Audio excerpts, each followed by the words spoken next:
All right, the day that I was born, that was September 12th, 1983. I was born at Greenville Memorial Hospital. Um, I grew up in Malden and still in Malden. Malden is my territory.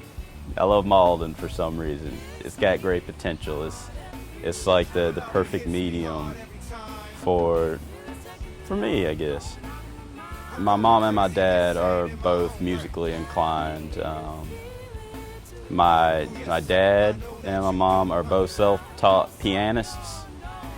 Well, it all started when I was about 13 or 14. My neighbors and good friends, Casey Taylor and Brad Dickerson, they wanted to start a band. So I was like, okay, well, I guess I'll play bass. And from then on out, I started getting into rock music. I came across Max Price, which he wanted to form something with Sharpest Knives. That was the birth of it, with Max Price on guitar, me on bass, Nick Brown on vocals, and Steve Pittman on drums. That lineup went on for a few years, and we actually had a run-in with some of the current Lions of Zion people, which was a band called Last Action Heroes, which had Dusty Matthews on drums, Daniel Wergo on bass, Wes Treadway on guitar. First LOZ show. This was after Sharpest Knives had ended, and I was about to form a band called Heart Machine with Max Price, and he invited me to come with him to this show for this band that I'd never heard of called Lions of Zion. They were playing a Halloween show up at Java Jolt in Malden, and so I agreed. I went out, and I was very impressed at what I heard as far as the style, the genre, and the direction as far as how or where the music was going. So the entire night I was just imagining in my head, like, man, what kind of bass lines I could drop to these songs. And I remember the song that had the most impression on me was Tree of Love. Yeah, so after the Java Jolt show, of course, I was interested in hearing more of the Lions of Zion, and actually ended up getting a call from a mutual friend saying that Lions of Zion was actually looking for a bassist to jam with. So I agreed, and I ended up going to jam with them. Yeah, the very first show I played with Lions of Zion was at Java Jolt. I just looked at it as, hey, they called me up to jam with them. Like, this is awesome, because it's really like more my style, the stuff that I like to play, funk, rock, reggae, and, just improv, jam your way through it, see what happens. But yeah, first show at Java Jolt, it was awesome. I had my full Ampeg rig, my GNL 5-string, just ready to thump. I did my thing, and then they threw a curveball at me at the end of the night.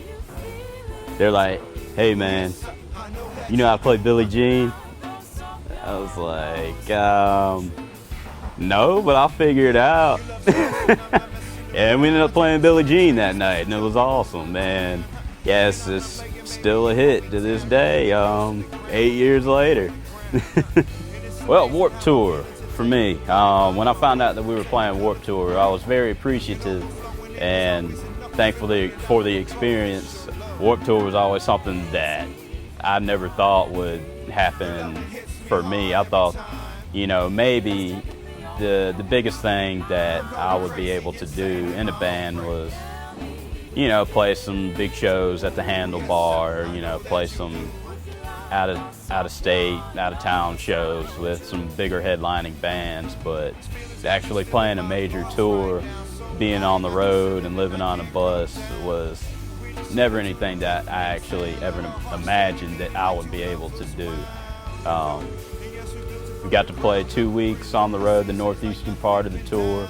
It was a great life experience, met a lot of cool people, learned the business as far as, how touring works and what you have to do to survive on tour.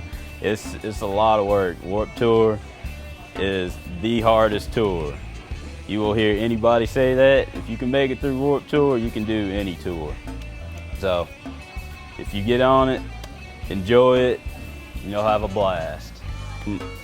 Here at the Soundbox Tavern, I'm trying to help book shows here to help develop a music scene here in the surrounding community. Yeah, I would just like to say the 7 years I had with Lions of Zion was a great experience. It really saddened me that I did have to part ways with the group. There's no bad blood or anything. We're all great friends, and we still support each other. But it was just another chapter in my life that came about. I wish them the best of success and their new lineup. They're a powerhouse. They've got a lot of good raw talent. Lots of new music coming for the local, or just worldwide, shall I say. New music for the world. And as far as me, I'm playing every now and then, not so much, but currently with a band called Black Sneaker Souls, which is pretty much the Sharpest Knives with a different drummer. And yeah, I just hope we can get your support from the community, from the upstate, to come by and check out the Soundbox Tavern and roundabout Wichita Skunk Stank. Biddies. So yeah, the lineup of Lions of Zion 2007 to early part of 2015 consisted of all Malden High graduates. We all grew up in Malden. I was the granddad of the band. I'm the old man. But yeah, we all had different styles, and it all worked together, which made things easy, but also complicated at the same time, which made me think that LOZ had something different to offer. Yeah, going back to the Sharpest Knives in the drawer, we actually did reunite with Last Action Heroes as Transit Vista, and that still had the same band members, and we actually did play a show with Transit Vista at Ground Zero, Sharpest Knives Transit Vista. It was a great night.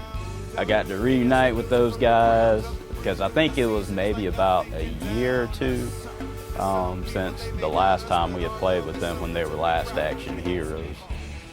The first show that I saw Lions of Zion at Java Jolt, I had no idea that Daniel Wergo was playing in that band because I had never seen him with dreads. He looked totally different to me. So it was a reunited and it feels so good. Yeah, that was good stuff. And yeah, like I was saying earlier, I had a lot of bass lines flowing through my mind as far as what I could play with the Lions of Zion. But yeah, they had a great lineup already. Josh on vocals, Ryan on drums, Daniel on guitar and vocals, and Rob Wild on bass. Yeah, it was a great night, great sound, really impressed, and there's a big, long, bright future for LOZ. And maybe even though I'm not with the band now, I